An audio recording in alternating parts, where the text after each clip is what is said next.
Bonjour à tous et bienvenue dans ce webinaire concernant la mobilité électrique Mennekes. Aujourd'hui, nous allons parler des nouvelles fonctionnalités des bornes Mennekes, une petite mise au point sur la régulation AFIR, mais avant ça, une présentation extrêmement rapide de la société Stagobel. Stagobel, importateur de matériel électrotechnique basé à Daines pour la maison mère, un grand espace de stockage, et le bureau de Warem, qui est notre antenne wallonne pour une relation beaucoup plus proche des installateurs dans le cadre du support Meters. Aujourd'hui, la présentation de Stagobel sera assurée par Olivier Marcourt, notre spécialiste en borne pour la partie wallonne, et je suis accompagné de mon collègue Julien pour toute la partie représentation commerciale sur le territoire wallon et bruxellois. Stagobel, c'est cinq piliers, cinq pôles très importants: le support de câbles, le matériel de connexion industrielle avec la marque Mennekes, la protection à la surtension et les parafoudres de la marque Dehn, toute la partie smart home et bunding avec Young KNX Teletask et mobilité électrique de Mennekes. En support technique, nous avons aussi Berthe qui s'assure de répondre à vos questions via le chat en direct. Bonne présentation à tous et à bientôt. Merci Alain. Donc voilà, c'est moi ici qui vais vous présenter ce webinaire. Je m'occupe donc, comme Alain l'a signalé, des bornes de recharge pour la partie francophone du pays. Aujourd'hui, nous allons parler des nouveautés software au niveau des bornes Amtron for You 500, Amtron for Business 700. Nouveauté aussi, c'est la connexion et la communication via le port P1. On va parler recherche solaire, un petit détail technique. Aussi en nouveauté, bon, qui plus innove maintenant, mais on a la borne série 700 avec prise de charge. On va parler aussi, ça c'est très important, de la réglementation AFIR et des obligations liées à la norme ISO 15118. C'est parti, mais un petit rappel d'abord sur les fonctionnalités de nos bornes Amtron for You 500 et for Business 700. Donc, ce sont des bornes connectées qui répondent à toutes les demandes actuelles sur le marché. Donc, bornes connectées via réseau LAN ou réseau Wi-Fi. L'utilisateur va pouvoir avoir une application sur laquelle il va pouvoir gérer la borne, gérer ses rapports de charge dans le cadre d'un véhicule de société pour un indépendant. On est connecté aussi au back-end via OCCP 1.6 ou 2.0 pour la refacturation, split billing, borne en public. Les mises à jour sont automatiques vu que la borne est connectée. On a aussi toute une série de gestions intelligentes de la recharge via l'énergie solaire, gestion dynamique de la recharge en fonction du courant disponible dans la maison. Lié à ceci, nous avons la possibilité de faire du load balancing dans un parc jusque 100 bornes de recharge, et tout ceci en local. Donc ce n'est pas lié à un cloud ou des licences payantes supplémentaires. Bien sûr, lecteur de badge RFID, on va en parler, mais nous sommes compatibles avec la norme ISO 15118, on est prêt pour cette norme. On est aussi très ouvert aux différents systèmes de gestion. On va citer Teletask, Nico, Home Control, Cubus, Lucas, Dobis et plein d'autres. Les protocoles sont ouverts et disponibles sur demande. On envoie régulièrement des bornes chez des développeurs de systèmes de gestion de l'énergie pour assurer la compatibilité. Donc, c'est vraiment un point fort, un des points forts des bornes Mennekes. On a aussi toute une série de possibilités pour l'installateur pour lui faciliter la configuration de la borne. On va parler du chargement mono et triphasé solaire. Donc, c'est quelque chose d'important, on va en parler tout à l'heure. Au niveau des différentes versions, on a une version simple pour la recharge privée, Amtron for You 510. À partir de la 560 et toute la gamme for Business, on a la présence d'un compteur MID qui est visible de l'extérieur, donc c'est un vrai compteur sur rail. Voilà, donc pour les points importants et les fonctionnalités de notre gamme. Au rayon des nouveautés, donc on a eu il y a 2 semaines environ une nouvelle mise à jour, la 1.4.56 qui est et puis la 1.4.60. Quelles sont les nouveautés amenées avec ces mises à jour? Nous avons donc la lecture directement des informations du port P1 grâce au module Mozart, compatibilité avec le Mozart. On peut maintenant utiliser la borne de recharge avec un opérateur OCPP En parallèle avec l'application et les badges locaux dans la borne. Ce n'était pas possible au départ et ce n'est pas possible chez tout le monde. Maintenant, c'est une possibilité ici. On va revenir sur ces points-là en détail. Et on peut aussi intégrer maintenant dans un parc de bornes les bornes de la gamme professionnelle. Donc, si on a une extension de parking prévue avec de la gamme professionnelle, on peut mettre du For Business avec et faire communiquer toutes les bornes ensemble. Concernant donc la compatibilité avec le port P1 et le Home Wizard, Home Wizard, c'est un petit module qui se branche directement sur le port P1. C'est très facile à installer, à mettre en route. Certains connaissent déjà ceci.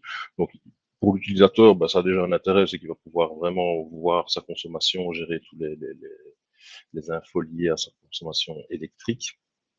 Mais on va pouvoir aussi récupérer ces informations-là au niveau de la borne de recharge pour faire deux choses importantes. Donc, le Home Wizard va mesurer notamment l'injection photovoltaïque, ce qui va nous permettre de faire de la recharge solaire avec cette information. Et il va mesurer aussi l'énergie utilisée par la maison. Donc, on va pouvoir faire de la recharge dynamique et prioriser les consommateurs de la maison pour ne pas dépasser l'intensité du compteur et faire disjoncter le compteur de la maison. Donc, la recharge va diminuer si la maison a trop de consommateurs enclenchés. Au niveau de la configuration, comment est-ce que ceci se passe? Dans l'interface web de la borne de recharge, donc on va accéder au réglage de compteur d'énergie externe. Certains l'ont peut-être déjà fait avec du compteur Siemens. Dans la liste des compteurs, maintenant, nous avons disponible le Home Wizard. On indique son adresse IP qui est disponible dans l'appli Home Wizard ou via un scan du réseau. Donc on indique simplement l'adresse IP du compteur Home Wizard. Ensuite, on va pouvoir activer deux choses. La recharge par énergie solaire, on l'active ou pas. Donc, sachant que si on active la recharge par énergie solaire, on va activer les différents boutons sur la façade de la borne et également dans l'application pour voilà, définir si on souhaite charger uniquement en photovoltaïque, si on souhaite rester sur la recharge rapide sur le réseau ou alors une recharge qui va démarrer avec un minimum de 6 ampères en permanence. Donc, on va quand même charger sur le réseau à 6 ampères et on va aller chercher du surplus photovoltaïque si on dépasse une production de 6 ampères. Deuxième chose qu'on peut activer, c'est la protection contre une panne générale. Ici, ça permet de déterminer, on va indiquer ici la valeur, la puissance du compteur, du raccordement de la maison. Et comme ça, la borne plus les consommateurs mesurés par le port PA ne vont jamais dépasser cette puissance. Justement, la recharge solaire. Donc, un petit point ici sur la recharge solaire, à savoir, pour démarrer une recharge sur un véhicule électrique, il faut un minimum de 6 ampères. Donc, il faut un courant de 6 ampères pour que le véhicule démarre la charge.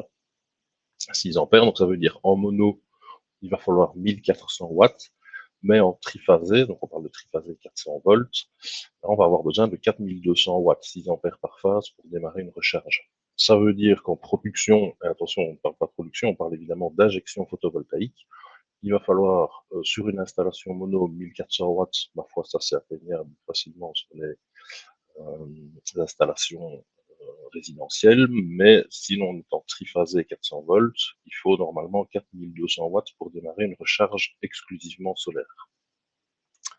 Mais Menekes a mis en place une parade pour ceci.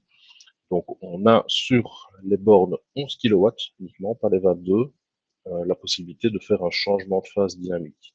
Bien sûr, j'assiste ceci en triphasé 400, ce n'est pas possible en 3x230. Ça, on sait bien que c'est toujours compliqué, que ce soit les onduleurs ou les bornes, de travailler en vrai triphasé, en 3x230. Donc ici, sur un réseau triphasé avec borne connectée en triphasé, onduleur triphasé, 4200 watts de production, c'est déjà beaucoup. Donc, que va-t-on faire? Dès que, on va pouvoir le voir ici sur le petit graphique. Donc, la journée commence. Le rouge, ici, c'est l'injection photovoltaïque, donc le surplus. On va pouvoir voir que voilà, le soleil se lève, l'injection commence et augmente. Une fois qu'on va atteindre 1,4 kW d'injection, la borne va s'enclencher pour une recharge, mais en mono uniquement. Donc ici, la journée se poursuit. On a de nouveau l'injection qui augmente. Et on va atteindre ici, voilà, la borne en mono ne délivrera jamais plus que 3,7 kW, donc elle va plafonner à 3,7, mais l'injection continue à augmenter et atteint nos 4,2 kW. La recharge dans ce cas-ci va s'interrompre brièvement et va redémarrer en triphasé pour l'utiliser, pour aller chercher plus de puissance photovoltaïque, et donc va pouvoir monter même jusqu'à 11 kW en photovoltaïque exclusivement, dépendant de l'injection bien sûr. Voilà, donc ceci est valable à l'envers aussi. S'il y a du nuage qui passe, si on a un moment où la luminosité diminue, on va repasser en mono, etc. Donc ça veut dire qu'on va pouvoir vraiment aller chercher les premières productions photovoltaïques et optimiser au maximum la borne si on veut utiliser exclusivement l'énergie solaire.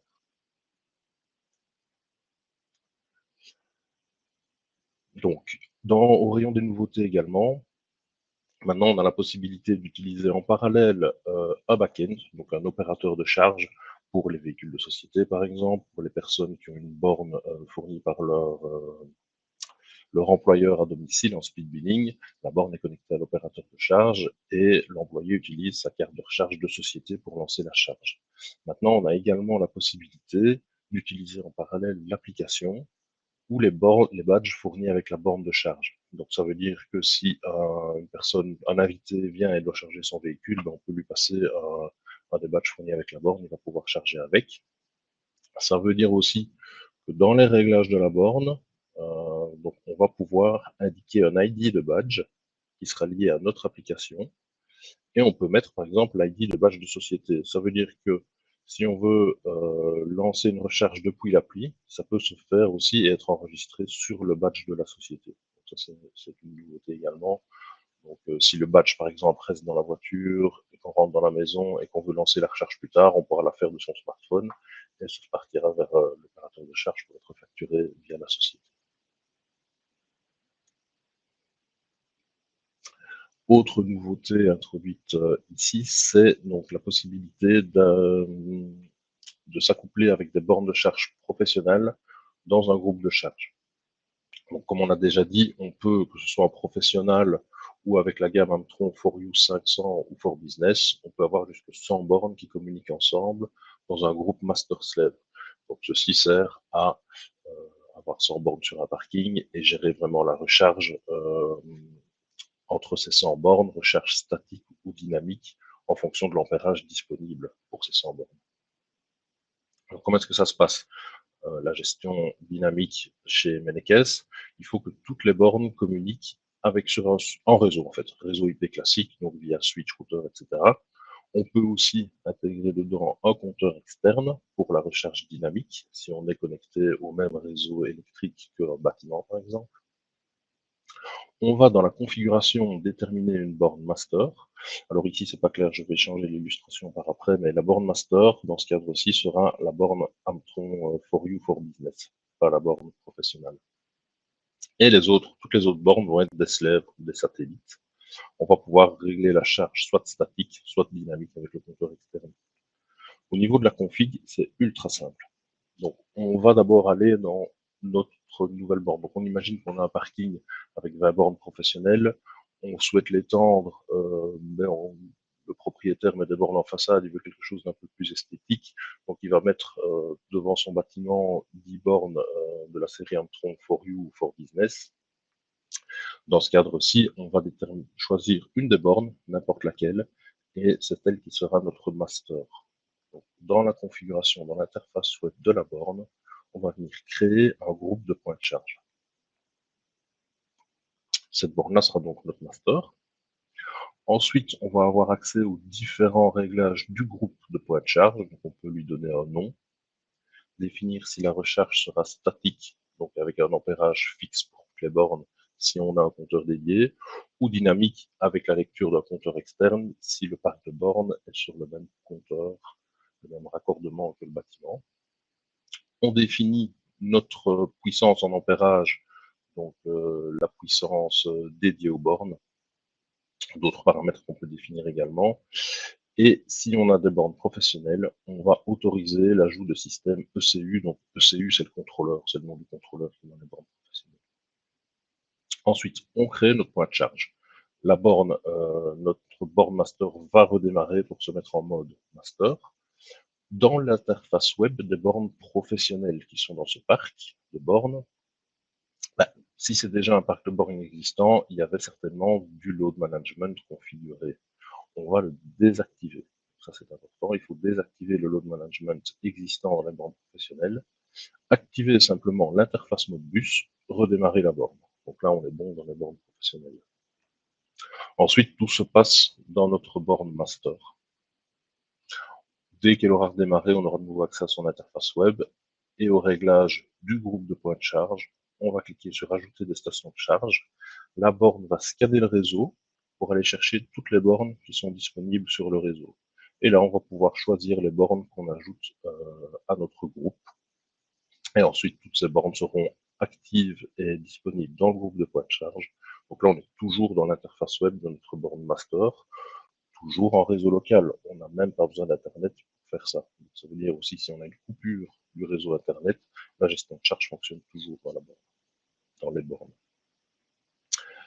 Donc, on va voir ici toute une série d'informations. On voit notre consigne générale pour toutes les bornes. Ici, par exemple, on voit qu'on a une borne qui est injoignable. Elle est peut-être coupée ou elle a aussi un souci avec le câble réseau. Elle va se mettre en mode de sécurité. Voilà. On a toute une série d'informations ici qu'on peut voir directement dans le master, ce qui permet de nous voir si tout est bien configuré et tout fonctionne bien. Donc ça, voilà, c'est une nouveauté ici, c'est l'intégration des Amtron professionnels dans un groupe de charge avec Amtron For You 500 et For Business. Autre nouveauté aussi, depuis quelques semaines, quelques mois déjà, donc on a disponible dans la gamme Amtron For Business une version T2. Donc T2, ce sont les versions avec prise de charge qui est latérale. Petit rappel sur la gamme For Business 700. Donc la gamme For Business 700 a toujours le compteur MID intégré, est disponible en 22 kW. Et pour la version 730, on a le modem 4G qui est intégré, que ce soit en modèle C2, donc câble, ou T2 prise. Et bien sûr, compatible avec la norme, prête pour la norme ISO 15118. On va parler maintenant de la réglementation AFIR. Alors AFIR, c'est un terme qu'on commence à entendre. On en a entendu parler début d'année pour plusieurs choses. Qu'est-ce que la FIR? Alors, c'est un acronyme anglais qui signifie Alternative Fuels Infrastructure Regulation. Pardon pour mon anglais. Donc, à quoi sert cette norme et que fait-elle? C'est une norme déjà européenne qui a été mise en place par l'Europe pour avoir une régulation au niveau des infrastructures de recharge sur les carburants alternatifs. Donc, on va évidemment parler de bornes de recharge électriques, mais sont aussi inclus dans ces normes des régulations au niveau de l'hydrogène, par exemple, les stations d'hydrogène. Avec pour objectif de rendre la mobilité plus pratique pour les utilisateurs et plus transparente aussi.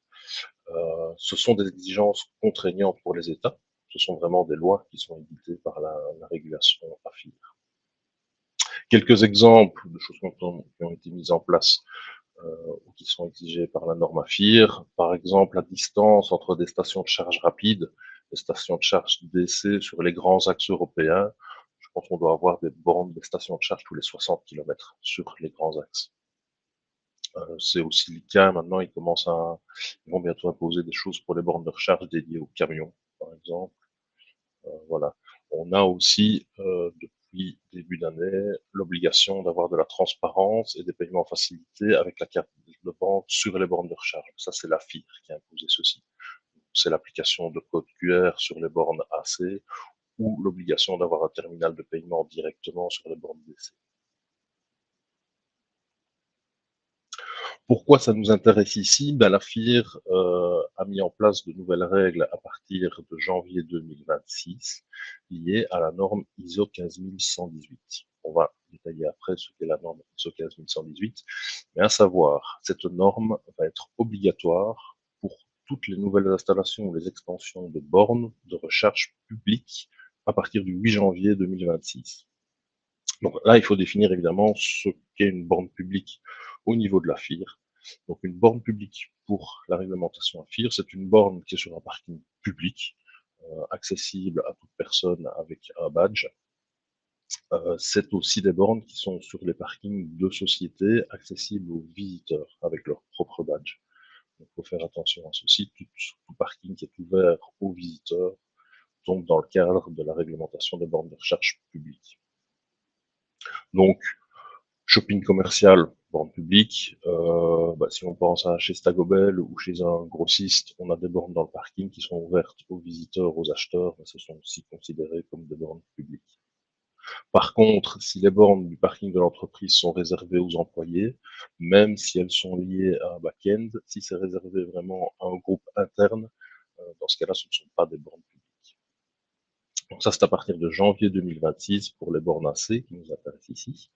À partir de janvier 2027, toutes les bornes devront être compatibles et pouvoir communiquer grâce à la norme ISO 15118, même les bornes résidentielles. Donc ça, c'est à partir de janvier 2027. Bien sûr, c'est pour les nouvelles installations et les extensions. Il ne faut pas remplacer les bornes existantes, heureusement. Justement, cette norme ISO 15118, que couvre-t-elle? Donc, c'est une norme qui couvre la communication entre la borne et le véhicule. Donc elle va permettre plusieurs choses. C'est déjà l'authentification du véhicule directement via la prise de charge, un peu comme le fait déjà Tesla entre ses voitures et ses propres bornes, avec leur propre protocole de communication. Et ici, la voiture, quand on la connecte, va être directement reconnue par la borne de charge et va envoyer un identifiant à l'opérateur de charge. On n'aura plus besoin de badger pour autoriser la charge et avoir la refacturation derrière. Donc ça, ce sera assez pratique. On parle aussi de smart charging, donc c'est-à-dire qu'on aura beaucoup plus d'échanges d'informations entre la borne et la voiture, notamment l'état de charge de la batterie, ce qu'on n'a pas encore sur les bornes AC pour l'instant, c'est le cas sur les bornes DC. C'est un prérequis aussi pour la recharge bidirectionnelle. Donc la recharge bidirectionnelle, c'est encore un autre débat, mais en tout cas, quand on va implémenter une recharge bidirectionnelle, que ce soit vers la maison ou vers le réseau électrique, il va falloir vraiment une communication très poussée entre la voiture et la borne pour savoir ce qui est autorisé, à quelle puissance, ce qui ne l'est pas et à quel moment. Donc la norme ISO 15118, c'est une norme de communication. Il faut que le hardware dans le matériel, donc vraiment que le matériel soit prêt pour cette norme de communication. Et c'est le cas sur nos bornes, en tout cas, Am4U 500 et 700. Voilà, justement, donc au niveau compatibilité avec Mennekes, nous sommes prêts pour cette norme. Donc, comme je l'ai dit, Am4U 500, 700. Pour la gamme professionnelle, ce sont toutes les versions PNC. Donc, c'est important de prendre les versions PNC. Pareil en Amedio. Les versions PNC sont prêtes pour la norme ISO 15118. Au niveau hardware, tout le reste, ce sont des mises à jour software qui vont se faire progressivement en fonction des fonctionnalités nécessaires et disponibles. Voilà, donc cette année, nous avons mis en place aussi un réseau d'installateurs formés, donc à savoir, on donne ici un webinaire, mais on donne aussi des formations directement vers les installateurs, dans nos locaux à Warem, aussi via les grossistes. Voilà, donc toutes ces informations-là se trouvent sur notre site internet. Vous avez un agenda de formation qui est disponible directement sur notre site internet. Vous pouvez devenir officiellement Trained Installer, donc installateur formé. Ceci permet de figurer déjà sur notre site internet comme partenaire et installateur potentiel de bornes de recharge Mennekes, à savoir qu'on a parfois des leads qui viennent de Mennekes directement. Donc ça, on peut évidemment diriger les gens vers cette page de notre site internet. Vous avez aussi la possibilité, en étant traîné d'installer ou pas, d'enregistrer les bornes de recharge. Donc pour ça, il faut aller sur notre site web, faire un compte sur MyStagobel. À partir de là, vous pouvez aller enregistrer chaque borne de recharge que vous installez pour bénéficier d'un an de garantie supplémentaire. Donc 3 ans de garantie au total. Voilà, on a fait le tour un petit peu des nouvelles fonctionnalités, de la réglementation AFIR. N'hésitez pas à poser vos questions dans le chat. On va laisser le webinaire ouvert encore quelques minutes pour répondre à vos questions. Vous pouvez voir ici en dessous l'équipe e-mobility de Stagobel. Vous avez pu voir mon collègue Alain et mon collègue Julien étaient présents également au niveau commercial pour la Wallonie. Ici en dessous, nous avons la team e-mobility de chez Mennekes avec Bert, notre manager, Jordi et un poste vacant pour notre siège de Daines au niveau technique immobility. Donc, voilà. Les informations aussi importantes, notre numéro d'appel ici sur Warem ou sur Daines, l'adresse email support@stagobel.be, qui est l'adresse à privilégier pour tout contact. Elle est très bien suivie. Vous aurez des nouvelles très rapidement si vous envoyez un mail par là. C'est la bonne personne qui vous contactera directement. Et notre site internet qui est une mine d'informations utiles sur nos produits, nos formations, nos actualités. Voilà, je vous remercie beaucoup pour votre attention et n'hésitez pas à poser quelques questions dans le chat. À très bientôt.